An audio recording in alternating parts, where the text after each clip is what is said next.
Good morning, afternoon. This is a daily reading. This is Exodus 17 and Luke 23. I read from the Institute for Scripture Research, the ISR, because it takes a direct translation from Hebrew to English, Greek to English, and Aramaic to English. Yah is the Elohim of the heavens and the earth, the first and the last and the only, and he's an extremely jealous El. He's so jealous that he doesn't even want the names of idols or mighty ones to come to our lips. And Yah is short for Yahweh, Yahweh, Yod-He, Vav.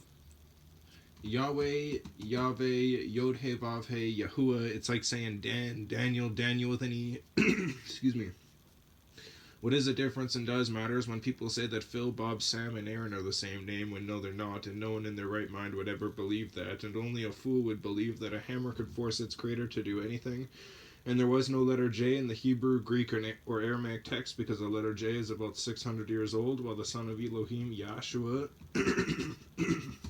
excuse me, but the son of Elohim, Yahushua, sweat blood, was brutally murdered on a stake, resurrected on the third day, spent 3 days in Sha'ul, darkness and gnashing of teeth and fire, for the sins of all of humanity, over 2,000 years ago. And a direct translation from Hebrew to English, Yeshua, which is short for Yahoshua, is Joshua, not Jesus. Jesus is Greek for Hail Zeus. Not Jesus, not saying hello Zeus, it's saying hail Zeus. It's not saying Zeus, it doesn't mean Zeus, it means praise to Zeus. When you're saying hail Zeus, you're giving praise to Zeus. So every single time you say Jesus, you're saying hail Zeus. All hail Zeus, that's what you're saying. You can think that you're living a lie. You can think that I'm lying to you, that I'm just a loon or whatever else, but this is your own salvation you're willing to throw away for the sake of your own personal comfort. And Yahshua means Yah is salvation. Yah will save his people from their sins. Exodus 18. And all the congregation of the children of Israel, YISRA''E with a half a check mark L, set out on their journey from the wilderness of sin, SIN, according to the mouth of Yahweh, Yahuwah, excuse me, and camped in Rephidim, REPHID with a line underneath of it, IM, and there was no water for the people to drink. And therefore the people strove with Moshe, which is Moses, MOSHEH, and said, "Give us water to drink." And Moshe said to them, "Why do you strive with me? Why do you try Yahweh?" And the people thirsted there for water, and the people grumbled against Moshe. Not even against Yahweh, they just grumbled against Moshe. They wanted to stone him so many times just because they had no belief. And the people thirsted there for water, and the people grumbled against Moshe and said, "Why did you bring us out of Mitzrayim, Mitzrayim, which is Egypt, to kill us and our children and our livestock with thirst?" Then Moshe cried out to Yahweh, saying, "What am I to do with this people? Yet a little, and they shall stone me." And Yahweh said to Moshe, "Pass over before the people, and take with you some of the elders of Israel, and take in your hand your rod with which you struck the river, and go. See, I am standing before you there on the rock in Horeb, H with a dot, O-R-E with a half a check mark, B with a line underneath of it. And you shall strike the rock, and water shall come out of it, and the people shall drink." And Moshe did so before the eyes of the elders of Israel. And he called the name of the place Massah, M-A-S-S-A-H, and Meribah, M-E-R-I-B with a line underneath of it, A-H, because of the strife of the children of Israel, and because they tried Yahweh, saying, "Is Yahweh in our midst or not?" Because they weren't being pampered. And Amalek, A-M-A-L-E with a half a checkmark Q, came and fought with Yisrael and Rephidim, and Moshe said to Yahoshua, which is Joshua by the way, Y-E-H-O-S-H-U-A, which is short, Yahoshua is short for Yahoshua. Sorry, Yeshua is short for Yahoshua, which is Joshua. Choose for us men and go out, fight with Amalek. Tomorrow I am stationing myself on the top of the hill with the rod of Elohim in my hand. And Elohim is plural for mighty ones. There's an S at the end. And for you works only people who believe that it has to be in Arabic, which is Elohim, which means judges and rulers, or judges or rulers. There's still an S. There's still two of them. Yahweh and Yahushua. Been there since the beginning. People just don't care. They think that if they don't look into it, then it doesn't matter. Oh, how foolish nation this is. Foolish nations. There isn't a nation out there that isn't fools.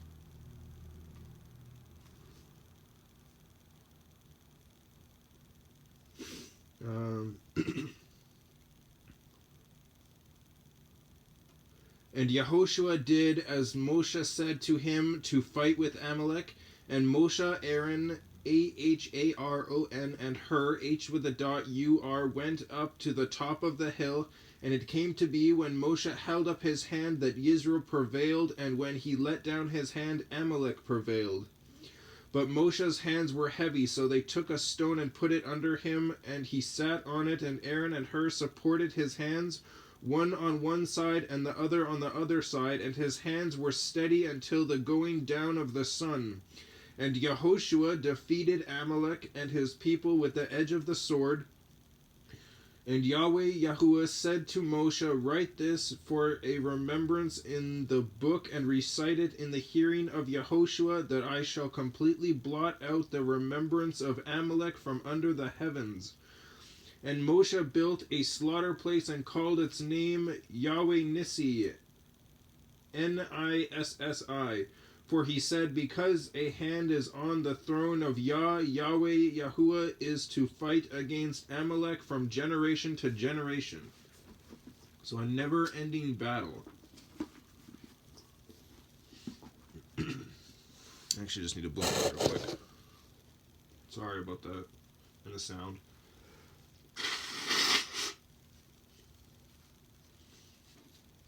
Alright. Got something in my throat. Luke 23. And the entire assembly of them, having risen up, led him to Pilate, and began to accuse him, saying, we found this one perverting the nation, and forbidding to pay taxes to Caesar, saying that he himself is Messiah, a sovereign, even though that's a complete lie. He actually asked them for the coin, and he looked at the coin and said, whose face is this? And they said, Caesar. And he said, give to Caesar what belongs to Caesar, and give to Yahweh what belongs to Yahweh. That's what he said. And Pilate asked him, saying, are you the sovereign of the Yehudim, of the Jews? Yehud with a line underneath of it, I am. It's only because he was born out of that tribe that they believe he's the sovereign of that tribe. But he's technically the sovereign of all the tribes. You know. He is the high priest over all 12 tribes. It's just because he came from the tribe of Judah, or the tribe of Jude, Yehuda, that he is, that they're calling him a sovereign of Yehuda. Doesn't mean he's just a sovereign of Yehuda. He is the high priest who will be above every single human on earth.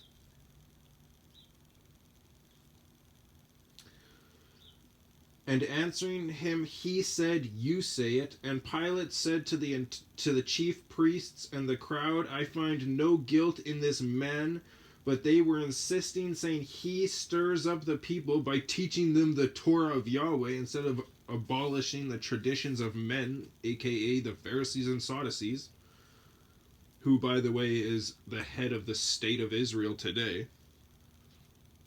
Under the Babylonian Talmud, this should make total sense who you're fighting against. You're not fighting against Israel. Israel is scattered across the world. You're fighting against terrorism, terrorists, tyranny, oppression, because of your own stupidity.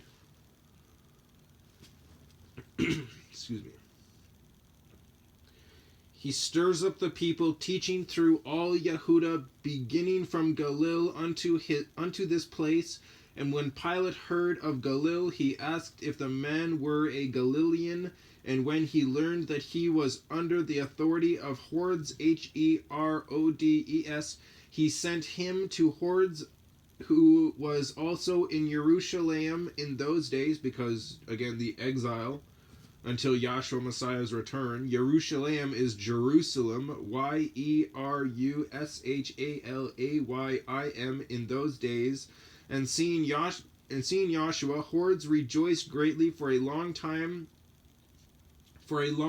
he had wished to see him, because he had heard much about him, and was anticipating to see some miracle done by him, and was questioning him with many words, but he gave him no answer.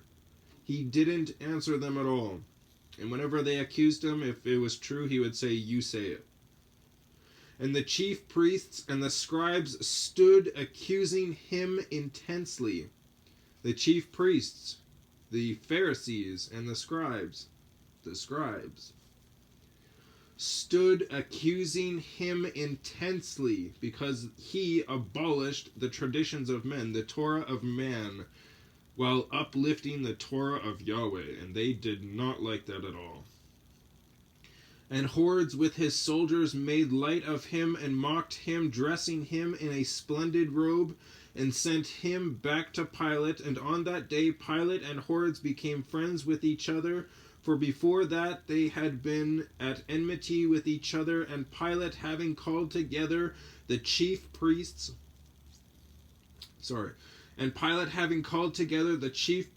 and the rulers and the people, and said to them, "You brought this man to me as one who turns away the people, and look, I have examined him in your presence, and have found no guilt in this man regarding the charges which you make against him."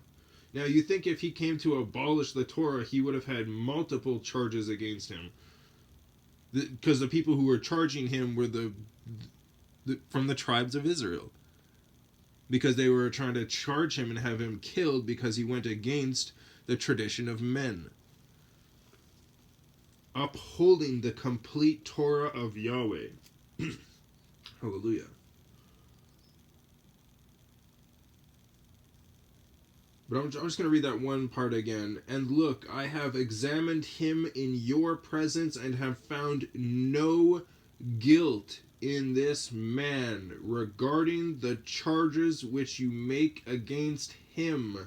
And neither did Herodes, for I sent you back to him, and look, he has done none at all deserving death. Having disciplined him, then I shall release him, for he had to release one to them at the festival." And of course there's an uprising happening right now, so he's going to follow along with what the people say to stop the uprising. "Having disciplined him, then I shall release him, for he had to release one of them at the festival. And they cried out all together, saying, Away with this one, and release to us Barabbas, Barabba, who had been thrown into prison for a certain uprising made in the city, and for murder." Yeah, the uprising was still happening, that's the thing. He was a leader of it, and he was a murderer, like a violent criminal. Mind you, Rome was just full of violent criminals. Wishing to release Yahushua, then Pilate appealed to them again, but they were calling out, saying, "Impale, impale him." And he said to them the third time, "Why? What evil has he done? I have found no reason for death in him. Having disciplined him, then I shall release him." But with loud voices they insisted. Mind you, they had Pharisees and Sadducees and scribes all throughout the entire crowd raising up that voice to have him impaled, so it sounded like everybody was doing it. But the sheep, the people being so herd-like, followed along in a heartbeat. We're like, "Yeah, impale this guy, yeah! I'm a stupid fool who can't think for myself, yeah!"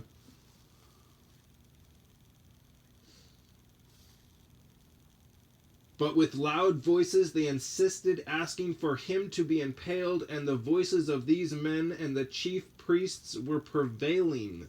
And Pilate pronounced sentence that what they asked should be done. And he released the one they asked for, who for uprising and murder had been thrown into prison, but he handed Yahushua over to their wishes. And as they led him away, they laid hold of a certain man, Shimon, Shimon, a Cyrenian, Cyrenean,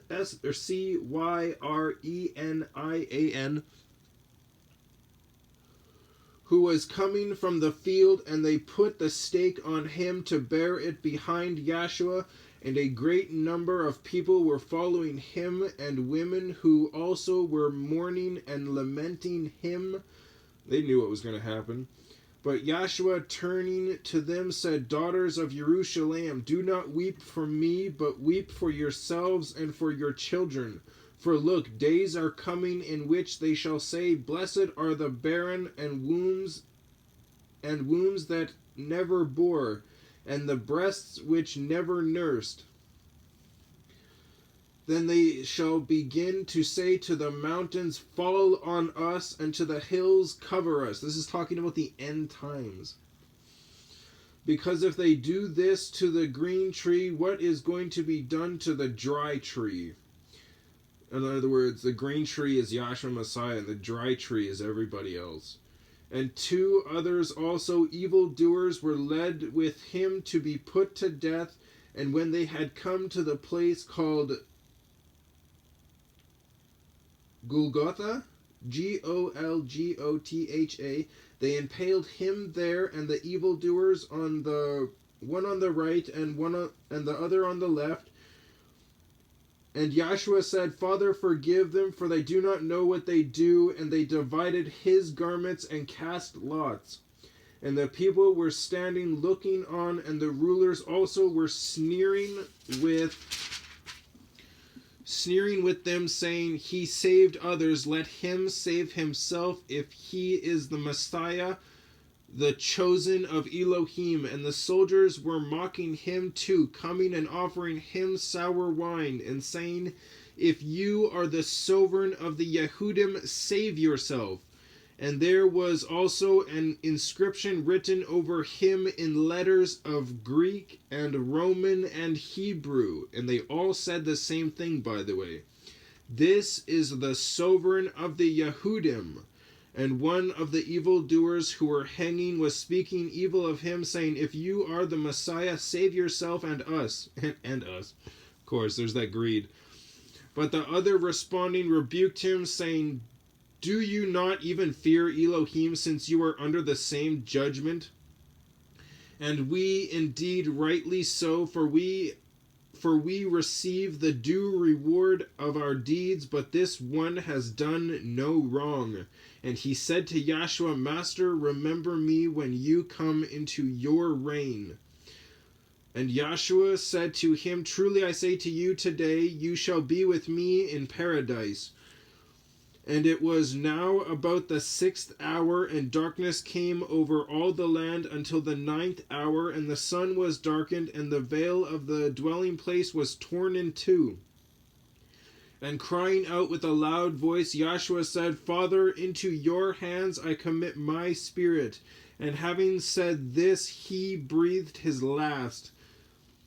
I just want you to know that he was able to walk when they threw him on the stake and pierced him, and they left him there for over 3 hours before he passed away.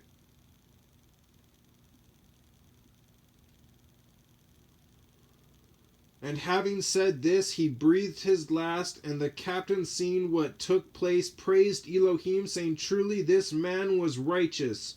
And when all the crowds who had gathered to that sight saw what took place, they beat their breasts and went away.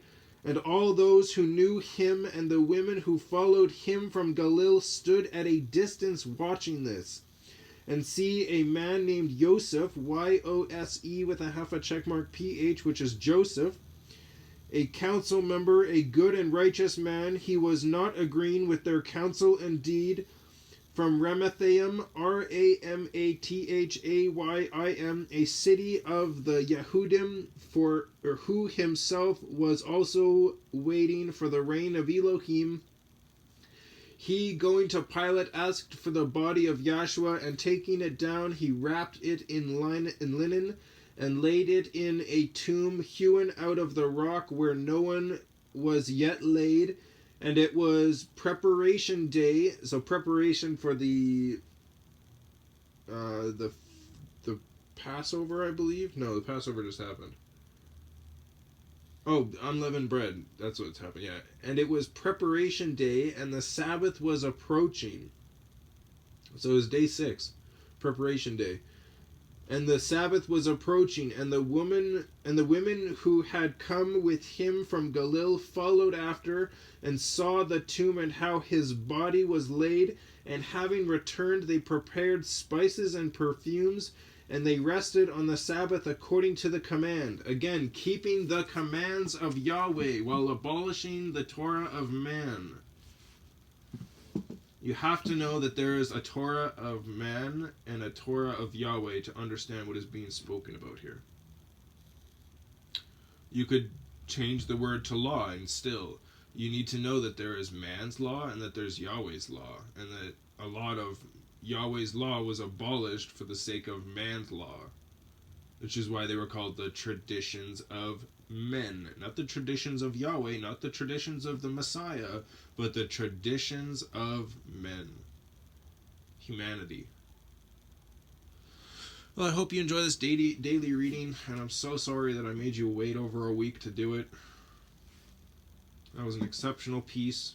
Hallelujah. Enjoy your day.